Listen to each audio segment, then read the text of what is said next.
Hello नमस्कार मेरे प्यारे दोस्तों। तो क्या हाल चाल, तो कैसे हैं आप सब लोग। मैं उम्मीद करता हूं आप लोग स्वस्थ होंगे, मस्त होंगे और आपकी पढ़ाई भी चल रही होगी एकदम मस्त। तो दोस्तों आज की इस वीडियो में मैं आपके लिए लेके आया हूं नेमिंग रिएक्शंस को। पिछली वीडियो में मैंने 3 नेमिंग रिएक्शंस को कराया था, जिसमें हमने ऊर्ज अपक्रिया, ऊर्ज फिटिंग अपक्रिया और फ्रेडल क्राफ्ट अपक्रिया को किया था। ठीक, हमने 3 अपक्रिया को उसमें कर लिया था। अगर आपने उस वीडियो को नहीं देखा है तो जाके आप देख सकते हैं। जो भी मतलब इम्पॉर्टेंट रिएक्शन है आपके एग्ज़ाम की दृष्टिकोण से, उसको हम करवा दे रहे हैं। ठीक, तो चलिए बिना देर के हुए हम वीडियो को करते हैं स्टार्ट और देखते हैं कि हमारे 2 रिएक्शन को हम इसमें करने वाले हैं। वीडियो बहुत ज़्यादा लंबा नहीं करेंगे, छोटे छोटे पार्ट में बनाएंगे ताकि आप एक एक करके देख सकते हैं। ठीक, तो चलिए देखते हैं कि सबसे पहले इसमें हम देखेंगे स्मिट अपक्रिया क्या होती है। स्मिट अपक्रिया क्या होती है दोस्तों, इसमें हम क्या करते हैं, जब एसिटिक अम्ल की अपक्रिया हाइड्रोजोइक अम्ल से कराते हैं तो मेथिल एमीन बनती है। इस अपक्रिया को हम स्मिट अपक्रिया कहते हैं। ऐसे तो आपको कुछ समझ में नहीं आएगा कि मैंने क्या बता दिया। चलिए हम इसको रिएक्शंस के द्वारा समझते हैं। ठीक, तो रिएक्शन हम इसमें एनसीईआरटी का ही कराएंगे। इसके बाद आप एक्स्ट्रा अगर करना चाहते हैं एग्जाम्पल में आप तो कर सकते हैं, वो अलग से प्रैक्टिस में, लेकिन एनसीईआरटी याद कर लीजिए, वो ज़्यादा अच्छा है। ठीक, तो चलिए हम देखते हैं हमारा स्मिट अपक्रिया क्या होता है। ठीक, तो स्मिट अपक्रिया क्या होता है, इसमें हम क्या करते हैं दोस्तों, एसिटिक एसिड लेते हैं। ठीक, एसिटिक एसिड का फार्मूला हमारा होता है CH3COOH। तो एसिटिक एसिड को हम हाइड्रोजोइक अम्ल के साथ रिएक्ट कराते हैं। तो हाइड्रोजोइक अम्ल हमारा क्या होता है, N3H, ये हमें याद रखना है। ठीक, तो एसिटिक एसिड को हाइड्रोजोइक अम्ल के साथ N3H के साथ हम रिएक्ट कराएंगे। ठीक, तो हमें क्या प्राप्त होगा, हमें प्राप्त होता है मेथिल एमीन। मेथिल एमीन मतलब CH3NH2।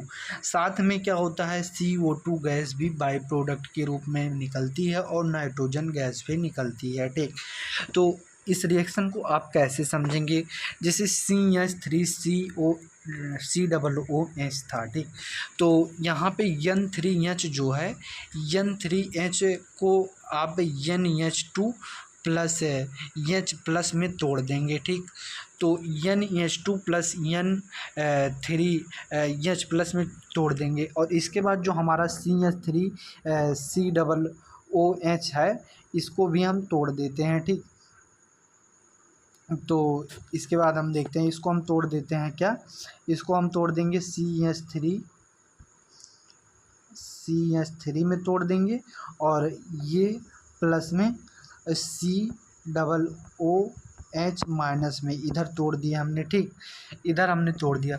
तो अब क्या करेंगे, ये CH3 इसका जो है, ये CH3 और ये NH2 कंबाइन करेंगे। ठीक, ये दोनों एक साथ कंबाइन होके बनाएंगे CH3NH2, जिसे हम मेथिल एमीन कहते हैं, जिसे हम मेथिल एमीन कहते हैं। ठीक, अब इस COOH को हम 2 पार्ट में तोड़ेंगे तो क्या हो जाएगा, COO minus and H plus में इसको मैंने तोड़ दिया। ठीक, तो ये H प्लस क्या करेगा, ये H प्लस और ये H प्लस कंबाइन करके दोनों H2 गैस निकालते हैं। यहाँ पे मैंने गलती से N2 बोल दिया था, इसके लिए सॉरी।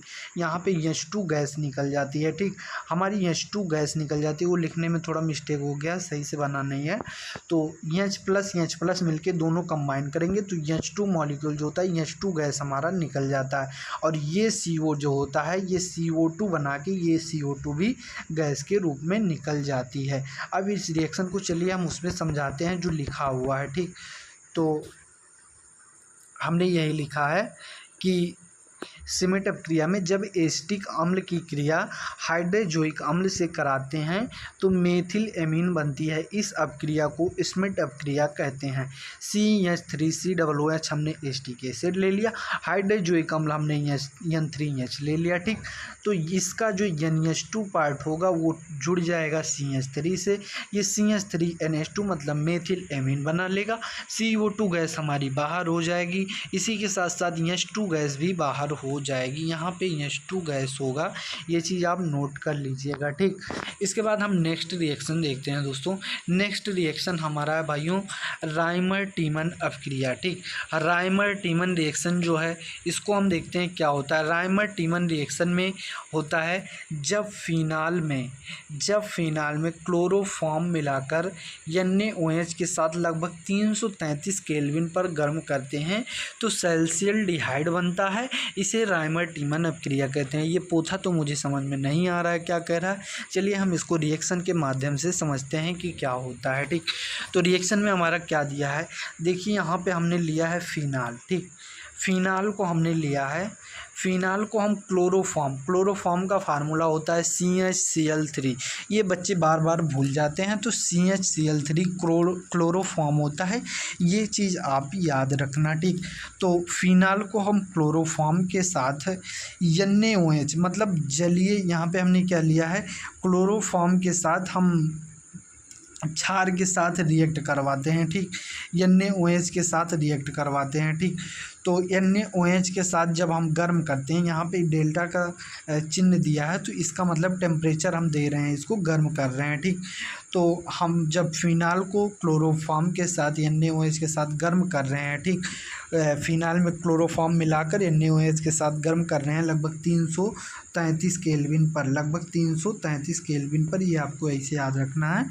तो हम क्या करते हैं, ये जो होता है इसमें क्या होता है कि हमारा सेल्सियल्डिहाइड प्राप्त होता है। सेल्सियल्डिहाइड प्राप्त होता है, इसका मतलब क्या होता है कि इसका जो Cl होता है, इसका Cl और इसका Na कंबाइन करके NaCl बना लेते हैं, ठीक।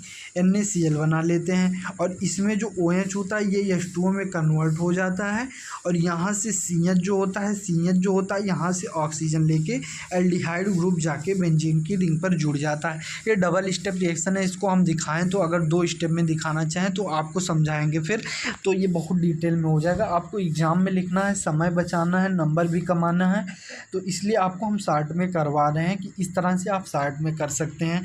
ये आपको हमने याद करने के लिए शार्ट में कर दिया, अभी मैं डबल स्टेप में कर दूंगा तो आपको याद करने में दिक्कत होगी, फिर मैकेनिज्म आपको दिखाना पड़ेगा, ठीक। तो वैसे भी आपको स्कूल पे आपके टीचर ने समझाया होगा, तो मैकेनिज्म आपको उतना तो पता ही होगा कहीं ना कहीं, तो आपको याद करने के लिए ये शॉर्ट में दिया गया है, ठीक। तो आपको क्या करना है, फिनाल लेना है और फिनाल को क्लोरोफॉर्म के साथ रिएक्ट करवा देना है, मतलब फिनाल में क्लोरोफॉर्म को मिलाना है और NaOH के साथ रिएक्ट करवा देना है, 333 केल्विन टेम्परेचर दे देना है। इसके बाद क्या होता है कि सेल्सियल्डिहाइड का फॉर्मेशन होता है। सेल्सियल्डिहाइड का स्ट्रक्चर आपको याद रखना है, सीधी सी बात है, हमने फिनाल लिया था, फिनाल को जैसे का वैसे आपको फिनाल बना देना है और इसके बाद क्या करना है, CHO ग्रुप लगा देना है, एल्डिहाइड ग्रुप लग जाता है, ठीक। एल्डिहाइड ग्रुप लग जाता है, यहीं पे अगर COOH लग जाता है तो सैलिसिलिक एसिड भी बन जाता है, ठीक। तो ये हमारा सेल्सियल्डिहाइड बन गया और साथ में बाय प्रोडक्ट में हमारा H2O निकल गया। तो ये 2 रिएक्शन हमारे इस वीडियो में हो गए। इसके बाद नेक्स्ट में हम कैनिजारो और एक रिएक्शन कोई और करेंगे, ठीक। 2 रिएक्शन फिर हम नेक्स्ट वीडियो में करने वाले हैं। तो दोस्तों मैं उम्मीद करता हूँ आपको ये वीडियो पसंद आया होगा, आपको ये दोनों रिएक्शन भी समझ आए होंगे। तो दोस्तों ये अगर आपको समझ में आया है तो वीडियो को एक प्यारा सा लाइक कर दीजिएगा और चैनल को सब्सक्राइब करके बेल आइकन प्रेस कर दीजिएगा। तो धन्यवाद दोस्तों, हम मिलते हैं अपने नेक्स्ट वीडियो में ऐसे ही एक मज़ेदार वीडियो के साथ। इसमें भी हम नेक्स्ट रिएक्शंस को करेंगे, तो तब तक के लिए बाय बाय।